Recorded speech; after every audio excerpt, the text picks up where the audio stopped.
Atlantique Mobile.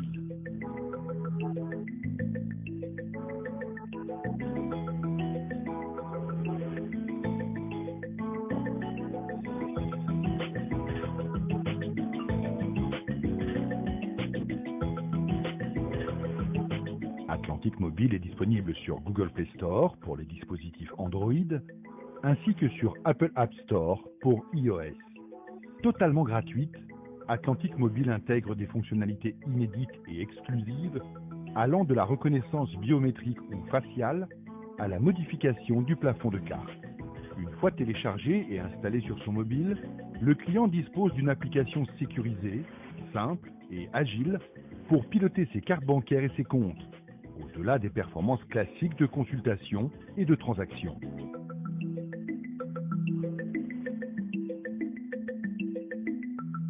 Atlantique Mobile. Afin de stopper la propagation du Covid-19, gérez votre compte à distance, limitez vos déplacements pour mieux vous protéger.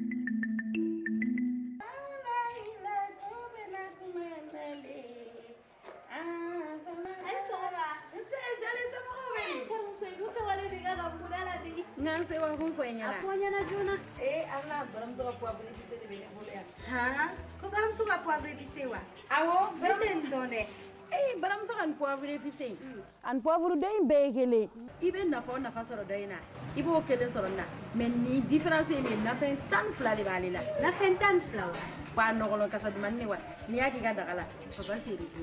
ga abe soro fan jume ni me soro fan bere fe baramuso butigi no an nafa fere yoro lo ibana baramuso fere ga la fen fege e go wole bani baso nterumso ni ko ni sigite beble jonga boli ga tabaramso ga poivre ipicé ale sina gone an ya soro ka Baramso ka poivre épicé n'a ka poivre simple békling. Dans fara mumbuche, poivre épicé ke fait on de kachan kateme poivre simple taka. Wa épicé tanifla bé de keleme ka sankorotan. Baramso, itaika ko Let's go!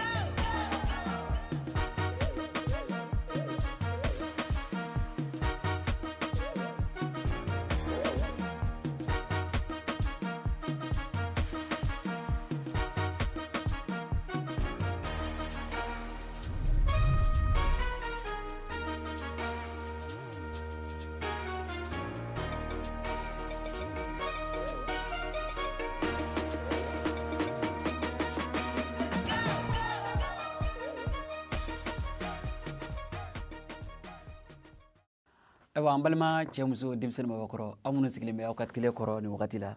ka émission de mamba ina be na mo fuma ko kante ka ku o kumu kona la bi anyambulo sama ko sebe enfa na bela jilemba do honorable aban fe aban bulo koro yambi adulante malikono abe chien fuye na me bema ibiti ko soti ba jila ka kala ka bokana abe chien wara fi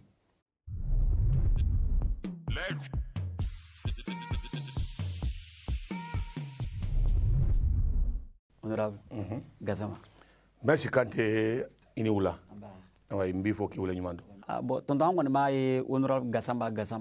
Mais ngone te togo yire don. Anta do togo mino. Na sure bisiki togo fo an lay bawo yeni wakati la. Merci beaucoup Kante. Mbalima la me bawo munu be malikono ani malikoka. Anti la nahirala ambe wula dala alaga dugu nyumanje. Ne honorable Mahamadou Hawa Gassama Jabi ngolola yelimani shrekilla nga duguye ko mawluye nga commune Tambakaraye nga shrekille yelimani mbebo première zone kaki faso fe limana de do yelimani ka unna jateminage ko depuis indépendance gera député clé de yelimani mais changement kele 91 yelimani kera député fulay yelimani ka hamitu nyemunye ko makute godrona o makute dogotorosola o makute lokolosola o makute robinela anga sigida la dawtinyana lada juma nundo dugu sigituma almami donendo dugu kolotigi donendo e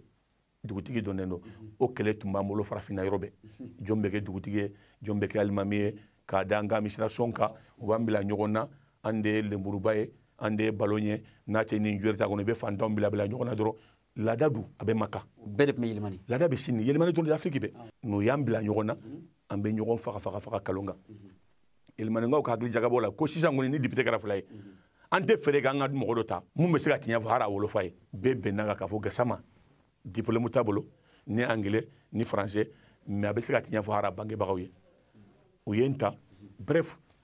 nga mode campagne munye ne ma ke ibe ga nyogonyo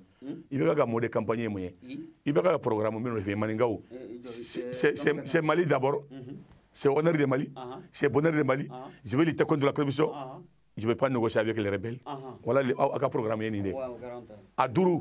ama kelen sige bon maintenant comme ne ma ko yala ibe ke député kalambali kibe munge ngonta kunye munyi ma robine fode ko ngala daw sebeti ko ngati nyafo ne du nyen kala la nate ne ba minye kano kolon denke niye kam bambo ka sindima ni tinya tabolo mbafo ala inde me yelman gatul bengana uyenta muna duguje kele bana yelmane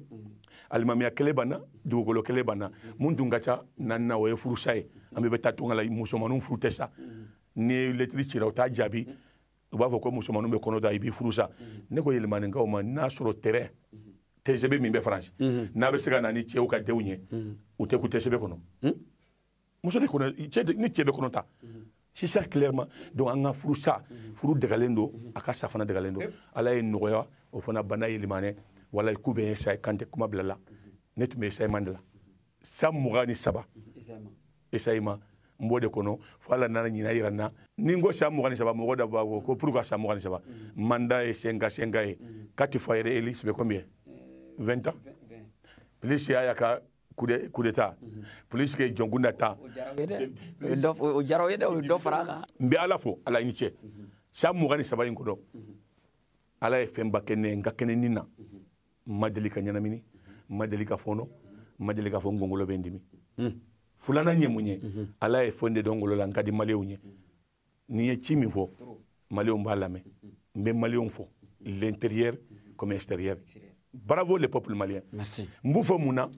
ndun tado ko ne kadi maleunye fo nye député abla député que meni binan woro o de assemblée la mais mali be ko mo fula be ko nuti assemblée la nyina ko assemblée te jonjo o kera ne ngoro ke Umaru Marko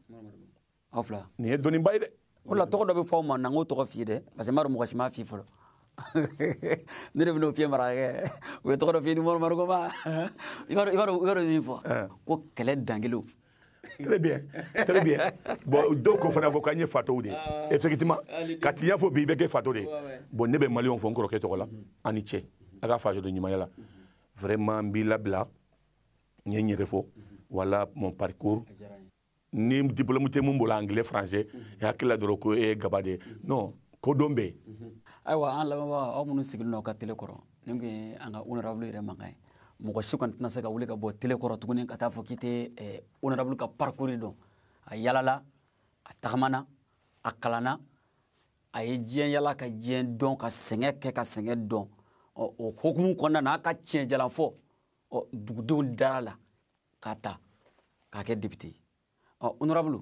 ne be faka nyingal do tengwila wakati do la nyaaye i bora ikmara ya yira ka foko ebi simboti parce que e doke i fene be boy ka place di doma wala sa o fene kana nyogonke merci beaucoup Kanté mais mo tshega samu kan sabake ko kelena ki ka lega to yi ouais mais nikera gabay même Umaru Marko je le dis je répète nya fo nganga na ta élection na parce que ne afo ka damunga mba kalama nya miri nyembolo nya shiro metike maboy donc ne dunya famu manasa ni be kanu har nangi angana da 100% na de har neni Marko mana 200% ga ante passé o dum bena ke munye wole ki ngaboni portubaye ou bien flini fenêtre ne adabo kama nga change de génération ma anyogo ndemise munu mba fe ka dege nga laje afana kana mais ci ko ke mogodo be sikana ne ko fe o de ngala nyine o ka baraka ilmane nga har nan tumbaro pour gagner kasama bela samuka antum be kandeta o la nyine mbilala sabana nan nyemunye conclusion nyemunye angati nyavo yenshirana de njirana muna maloya horonte maloya ve on joda be fonne magasa ma yemu ke horonya la fanka kito anogo kono kabla na made ka ngadi mo ma ka ngadi ne made wala impecante pourquoi nyina ne ko vraiment n'était présenté pour terminer encore mba fo maléu nyana je dis j'assume sinangage que moi assemblée koroy munye député koroy munye mono de fo maléu nyana député ka sanganyo di mo ma asika député ka sanganyo jo mo asika furu muso furu mo asika colonge mais député koroy munye quand je demandais je n'ai pas été à l'école j'ai dit mais pourquoi on dit élu des peuples ça veut dire quoi tu es avocat des peuples maliens, tu es leur avocat, tu es leur garde-corps, leur défenseur, leur journaliste. Il c'est pas des nifiniers ben awuli bi bolo biruka. Il va falloir l'état maninteke, c'est le bonheur du peuple. Donc nous dido ne connaît au chique. Ben ni jake bumakoya. Ningombinga baraka ba fo konon teke. C'est lui l'avocat du gouvernement, c'est lui le défenseur, c'est lui le garde-corps. C'est quelle assemblée député de question pour ces ministres a bien négocié avec Koumatigila. Je donne un exemple avec Salfou. General Salfou, ministre de la Sécurité. Neko quand ne bi ñinga té e makedi jouer là de na fora ko stade kata jouer wala joli ba terenga albitri mi be terengo na be ballon jouer ay wote ballon jouer de ouais mais il y a que c'était dans l'arbitre ne monsieur interpellé allez droit ka coordonner et ni tangé ndage mais il y a qui devait Koumatigila et jusqu'à arriver maman ne ñirdi sama il est sécurité il a 60 ans qui va la sécurité garantie mais ne ma dangali ka fangala ko ñe dangali non ale de mbalinganga devarike akwa be mbo assemblée ko ngiti se seria de bebela anye suspension ke mo son ga résultat bo kante aka aja ngono ante sega magaza mala basi la ante de faire son devoir et de manganga bala kaka kuma fo o de kura assemblée bureau ko ka jota la mais moi imagibo ne do kuna wolo soro il connaît ils avaient raison c'est ça la vérité bon est-ce que kanto jamakulu kono ne be sika to la chukodi mogo min bangena be ba fo ko ikasama be assemblée la do yere fendo fo nyana ko na fora ko ne be assemblée la ni naga turu bi la déjà de matin mo te sino be bi siki kono bon ni tsika moné bo malé on a mbetire le ko kada ça surtout que trop gasaba ça ne français ay bloc tala voilà un peu pourquoi nina ngonde tera mais matra munanyire ado ko jaga intelligence min be na ninga famille on a fait bonne décision. Non, tu m'as fait vraiment 24 ans député. Et voilà, 23 ans, ça m'a dit. Mais nous, dans la méga, nous avons 3 mois député. Voilà un peu. Voilà, nous avons réfléchi. Mata, quand vraiment, c'est pas autrement, faut y et voilà un peu taqué. Vraiment, Adjara. Allah va jaglu. Alors, quand on est là, on bela jile siglembe télécorone watina. Madon koni honorable koni ay tale wele ka plateau ka kitel lafia honorable amakla ñokana libi anya yi ka vidéo do fenna ka président Elaji Ibrahim Boubacar Keita ka to ka fanga konnana iya foko i kan ya krefe ko sabe ka kangi e gerala e ñokana de kan ya krefe hakla jumay bla ko fo ne yo foka damunga yelimane ibeka échange do soro aka ministre do tumbe Malika Loucheni ministre de l'énergie depuis le temps colonial yelimane ville utolo bengana a jiko gagele ji abe courler sans végité jigilini do beta barake do beta wotoro takada ji fere tellement fe borogo keme fula ni bidu tellement ga jigo ga gele bon ala yake Maliku senana trafura sikedro ay jisro il mane duguti wula o ma sarane la kubeta foli kay bekama c'est ça un député ne kelento ne ni koleke do tumnon ta to fo ngo kanga mo na kale takala mo kanga tango no e mo be boli ka ko lawa ngo ne be blunya parce que je suis leur porte-parole nju fanda ko bismillah maison de jeune là o yo na ko fonye ngo awna na mona horonya do ntara o de la ngo ibe kama ngo merci o digira dola nyinto la ngo président ne kanyi krefet wallahi mbakala man najera hinabala abe malife wallahi billahi jina me munyaje ama be jonyo nyuma mais do fana e fendo fana vokate mo lame ate so akila me kurkan fugade wala sunyata na e kuma me fo haraka fami ko mo sega jabi ni bo sigida la dro ate wolo ni heray ngo president ni kanyi krefe mo hagila ko meta da ka pari on tarawa ibe ka ko misidi bakono mamudu ko ni buye ani Cheikhou Lassana Kane ubaka ka munke ibe ka chide uma bela kontrole a genyele mbe atara misidi bakono akoko kekale silama u de sigi fangala e pe manshigi ni fila na ma fo maya fawma tionye ibe ka dege awuji billahi minash shaitanir rajim hasbunallahu wa ni'mal wakeel Mahamadou ko wallahi billahi maningati se fatia lawo o ma ibna fo jabe to no ibna ko awdi dona da ka ko fa pour que ka ate se o ara fo choka ate se o kante maningati se abe mundo chimi chama mi anika kita ku batu anga continue mo balame maningati se ate se fatia la on se fatia ibe ka fatia choko ibado droka ka dambete bo sa town o John no sa John no wi bon Mahmoud de connaît sidoke ake kila besika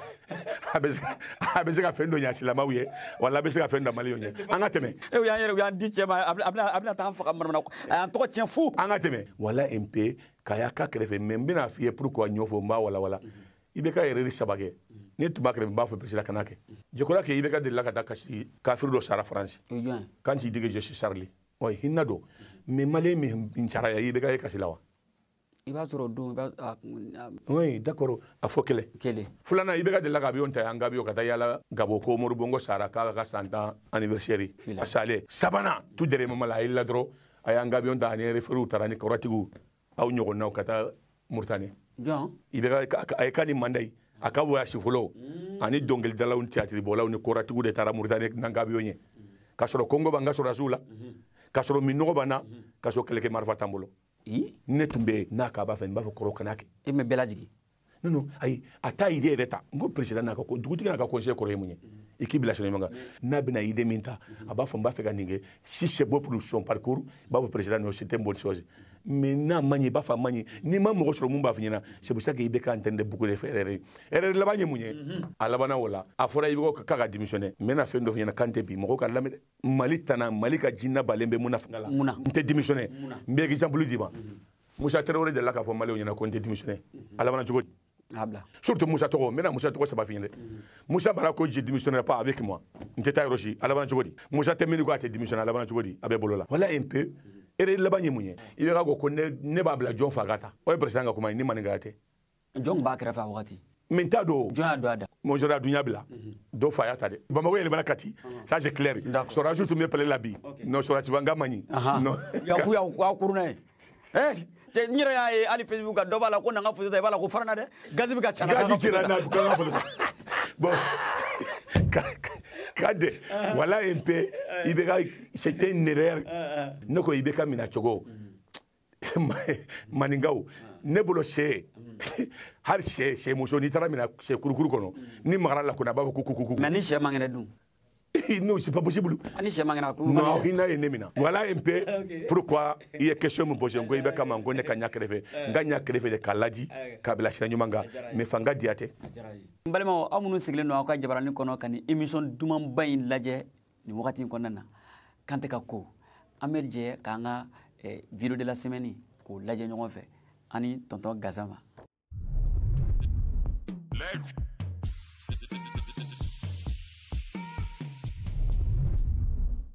s'il vous plaît. Alors, ok, bonjour. Bien. Comme une conférence pendant 500. Oui, jamana politicien oui hagli ma hagli tara no ko swe donc ere mulo sam malik critique ron na 500 a politicien on se ka bot ni ngono ni idée mais ambe ron na bi jamana ko la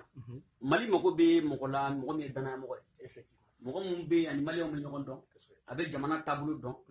jamana kono de on ba do ka dana bak o bolo ko fala do ko ke ka campagne photo la ke bi ñiwre maléona qu'est-ce qui ketka yele maléoma naka ni bo te ni mako mi o fofuni o idimina parce que an mi sorba de on ba ka ko mo fra de jara évidemment e ka sa dem senu na dro o mana bana fuku takata nu e clinique ni fauna o bita to fraud duma bon nan tu banana be ba kala ma ka fo o kumbe golobe ni fauna ani nana galoni kay ya ro musorba su aflex su ba su fala je su ko ni o ba fa ko minata fima na no na tu fe mana mine aba ci donc ne ka ni wara fenete do re i ka yele façon dewni kan ni soja o ka se ki nyak mun no do ka ambela musa fe bulokuru ni busa ni gabakuru bebe do ta kan donc si ça tap man laba ebi mu fo mali o ngap mala ba mbero mena bi ka afo malien bela jeli vraiment na ka dana ko mineka ni ta fo mo ka voter ni ta fo mo ka neta mais munu be kuma chama bala Facebook ni fo ka bulbula aka nu la mede abo non parce que na di jorabula bon ne du ne wola alhamdulillah rabbil alamin ka so fe manti no yere parler voilà ne ma fe ni ngara ka jonte mais c'est beaucoup bana ngasa ni ma ti na ka cha kana mabuno kalima kuna kalima ka mabuna muna ka mo afana no la ka je na ka mabuna muna no akana mabuna abina ma fe politique ya maleona e bi mabuna muna on la nete so aka interview mo mais mabuna en fait tout ça na mabuna akana bodo na bo me plati do ko ma couper parce que na c'est bon Facebook ka do me plati do ka tele so kama ça quoi ça mo ko ka mo ko ok merci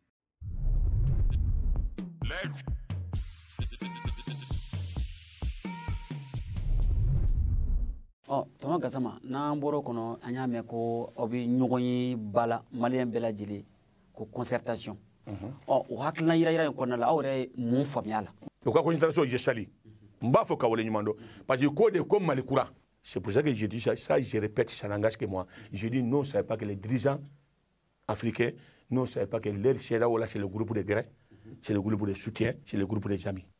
Sora su est prêt au Minirana, c'est les Foulaïna. Norla.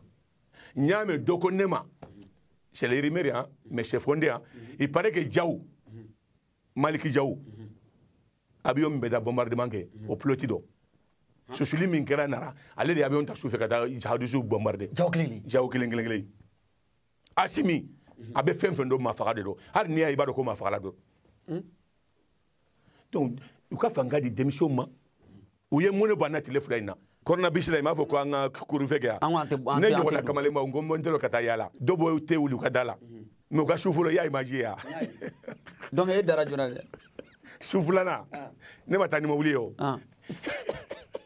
Quand de ne ngama wuli fa. Parce qu'il y a yo gosiliminda. Souflo moga. Wallahi bila ne fendo ya madam kagla. Ne bora sumela kaso kata fo jeli bugu. Limoro, ma limoro est là. C'est clair. Anga tinya fo yoyana. Anga démission to vraiment ko ka fanga gérer. Élection na todo. Politique mo bekati prêt. 23. Oui, transition manake hakemiye. Bekati prêt. O de tinya. Ya me ku ka neke président ngo mali wa shabali akana nchuru. Ne diplôme te ne bolo. Quand tu nyoko na un directeur nyoko na natara ne bla kata ba fili waraba o chela o ben intimi ben nyimi. Donc ça veut dire que tu es anti-caïe. Maninga est reconnu à une barrière kaola. Anga do ke ibe ka ko fe ketala ka menamba do bina nyumanke iba ala kana ketala ngai balo ka fa benanga fangada ala kana di maraka fena ni digira maraka wala kujugu fangate kante on est kraf murbo keta be kloni murbo keta no dogon nana no masaka nyumanka to dogon do feta bina be nyumanke pour que ka nga juguma datugu adogoni nyuma adogoni nyuma balma o munu siklenu ali janga jawarani koro awre ani tonto gasama honorable gasamba donc sana nga bopuma konna na peu tono gasama i ka malaba ibi min fo malion yi ani demisenu yi ani mimi se ka awre belaji le bonno ka ni ka ful laba ibo fo lama joglu ala de ni latige malion ko ni wakati be sen ni ma fulate mo ko bolo harbi amma ko be do la kante ande dajara belondo ala ka shimaila nyuma nati bravo les maliens l'intérêt commercial harbi sali kono o yake rapport kono pour libération de Soumaïla ala ka to anga do daklen fe anga bo daklen min tesega bokuma la nimma fo libla malien serment anga tungarangewu o ye barake de jago maraka e bitayu o yuka na folo do ala harbi o ye biete kana ambu fo ko le nyimando o be na folo min do mali kono bravo et bye bye o malanga je kan ne kantere chorba de nyira ka wuli kam blanc flani de bela kante ka show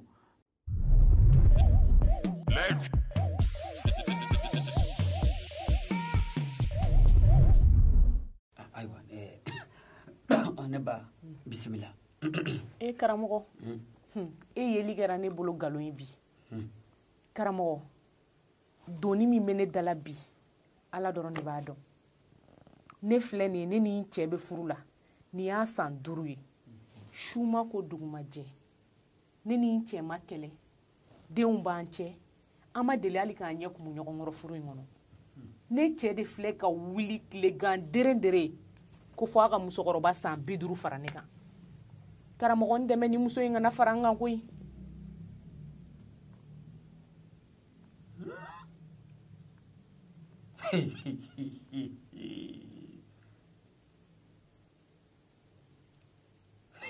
u y'a yira n na muso in filɛ nin muso fasalen do dɔɔni o yɛrɛ de don a ka kɔrɔ a b'i ni si cɛ dɔɔni wa ya n'a y'i cɛ nisɔndiya dan y'a ta ye n ko sura e cɛ y'a ɲɛ kun bɛ kɔrɔkɛ karamɔgɔ kelen i b'i kun b'an ka so wa i dusu kasilen bɛ kosɛbɛ karamɔgɔ o ka jugu n'a bɛɛ ye a ye doni ye muso in ka kare kɔnɔ yanni u ka da ye kɛ i y'i cɛ ka mobili jɔtɔ ye kunna sini su karamɔgɔ e y'o dɔn cogo di wa i cɛ yɛrɛ bɔra ni fini jumɛn de tun b'a la kunna sini su yɛrɛ finman y'a ye a ka kulusi tun ye kulusi jɛlenni o don y'a ye samara min tun b'a sen na est ce que fɛn de tɛ muke o don y'a ye karamɔgɔ a bila ne ba nin ye ko nɔgɔn de jinɛw de munumuna ni ye fo muso in ka da la u y'a kuntere yira n na k'a nun kɔnɔna yira n na f'a zɛmɛ la k'i cɛ minɛ ka d'i ma hali denmusonin tɛ ko diya ye tuguni ne b'a kɛ 1,000,000 150 90 e karamɔgɔ tɛ foyi ye ani sɛfan kuru 10 sɛ 1 najini ani kɔngɔn ani tulu ani jaba kana ɲinɛ lɔgɔtɛ kɔ dɛ n tɛ ɲina ani fɛfɛ ni pɔwari karamɔgɔ n bɛ na n'o bɛɛ ye olu ka nɔgɔn ni n y'a sɛ tobi jinɛ jakumaw bɛ na n b'a d'u ma ka muso tɔgɔ d'u ma n'u y'a kolo kari o ye muso si karili ye pewu karamɔgɔ o dun bɛ kɛ ni ɲɛkɔrɔ nkalon ye jamana in kɔnɔ yan ne ye maa min ka ko dilan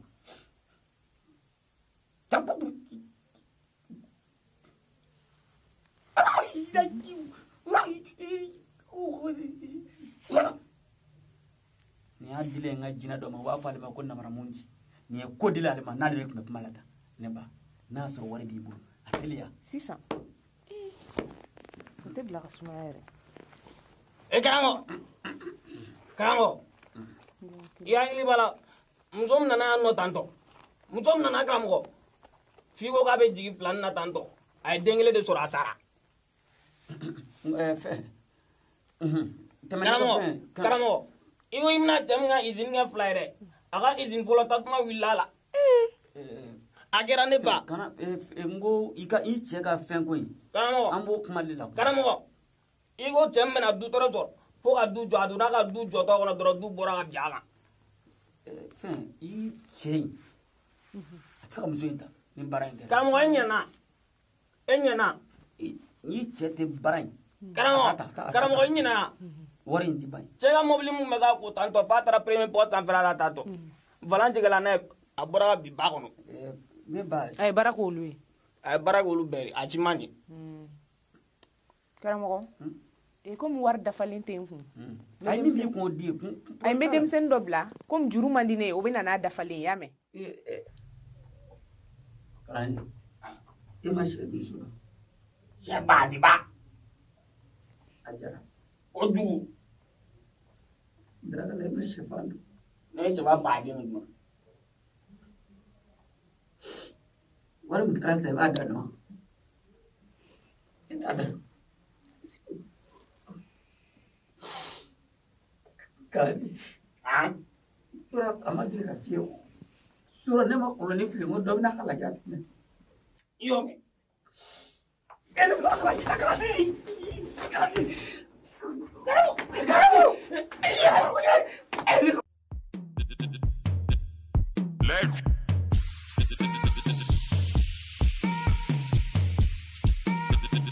Lex Poppy on the track.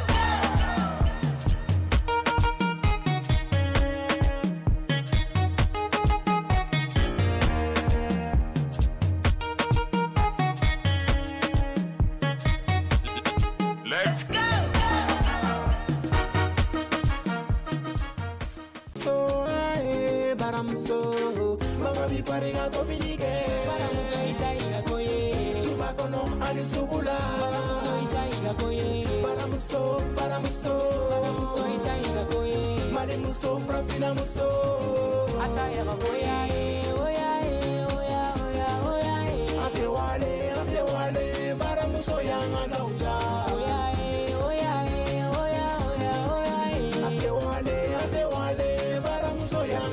tuma dɔ la aw mago tɛ sukaro caaman b'a la zango temigirɛnw ni kafe wuliyɔrɔw la baramuso y'o de dɔn ka sukaro duruduru forokoni o ni tantan forokoni bɔ n'i sɔmin'ale la i ka tɛ bɛ kɛ a dan de ye bari ka fara timiya kan baramuso ka sukaro forokoni bɛ gu min di te ma o de bɛ ka lakali dugu fan bɛɛ wa siga tɛ sukaro in saniyako la e ɲɛ t'a lasagoko ɲuman na baramuso i ta i ka kow ye Atlantique Mobile.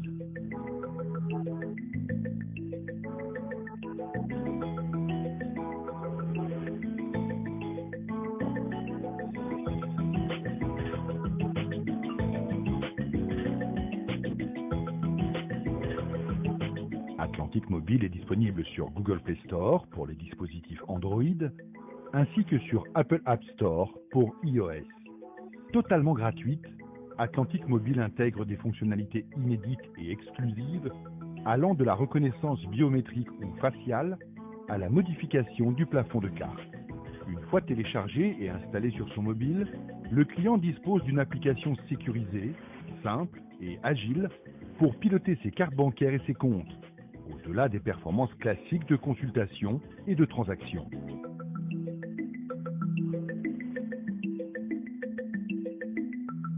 Atlantique Mobile. Afin de stopper la propagation du Covid-19, gérez votre compte à distance, limitez vos déplacements pour mieux vous protéger.